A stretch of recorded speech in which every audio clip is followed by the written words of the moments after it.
पाकिस्तान ने अब ईरान पर हमला किया है। ये बड़ी खबर सामने आई है। बीएलए और बीएलएफ के ठिकानों को पाकिस्तान ने निशाना बनाया है। हमला ईरान के हमले के जवाब में हुआ है।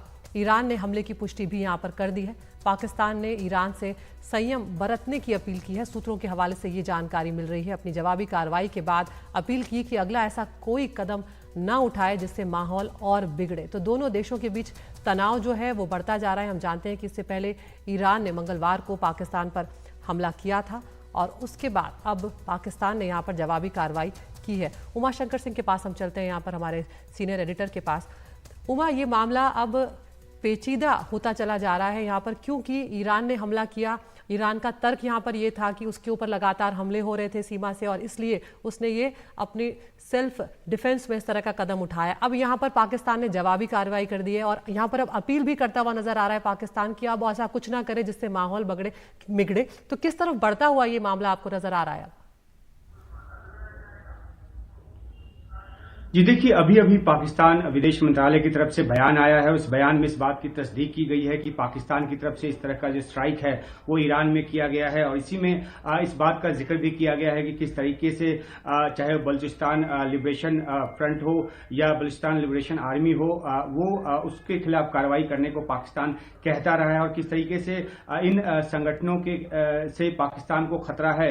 और इसी बात को कहते हुए ये भी कहा गया है कि पाकिस्तान जो है अंतर्राष्ट्रीय नियमों का पालन करता है और वो संप्रभुता के उल्लंघन के पक्ष में नहीं रहता है, लेकिन पाकिस्तान के हक के लिए जरूरी है कि इस तरह का जो हमला किया, इस तरह का हमला जरूरी था।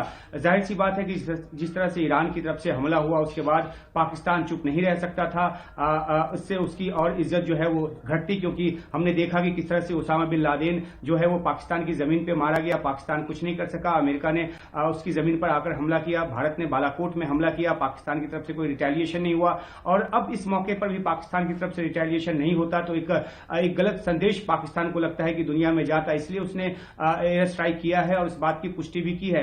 ईरान की तरफ से जो निकलकर जानकारी आ रही है उसके मुताबिक कि इन हमलों में जो कि 7 ठिकानों पर ये हमले किए गए हैं। ईरान ने 2 ठिकाने पर हमले किए थे, पाकिस्तान की तरफ से 7 ठिकानों पर हमले किए गए हैं। ईरान की जमीन के भीतर, ईरान की टेरिटरी के भीतर तकरीबन 40 से 50 किलोमीटर के अंदर जाकर ये जो हमला है वो किया गया है और इसमें कई लोगों के घायल होने की सूचना भी है। तो जो एक सिलसिला ईरान की तरफ से जैश अल अदल के ऊपर, ठिकानों के ऊपर हमले से शुरू हुआ था, उसके बाद पाकिस्तान ने डिप्लोमेटिक स्तर पे जो कार्रवाई है वो की, अपने राजदूत को वापस बुलाया, ईरान के राजदूत को वापस पाकिस्तान आने से मना किया, उच्च स्तरीय जो दौरों का सिलसिला है उसको रोकने का ऐलान किया और उसके बाद जो है आज ये एयर स्ट्राइक जो है वो किया गया है और इस बात की तस्दीक भी की गई है। तो अब पाकिस्तान नहीं चाहेगा कि तनाव ज्यादा आगे बढ़े, इसलिए सूत्रों के हवाले से जानकारी मिल रही है कि पाकिस्तान ने डिप्लोमेटिक चैनल के जरिए इस बात को कहा है, कन्वे किया है कि आगे कोई इस तरह का कदम ईरान न उठाए जिससे कि तनाव और ज्यादा बढ़े या जो सिलसिला है वो लड़ाई के तौर पर आगे बढ़ता नजर आए।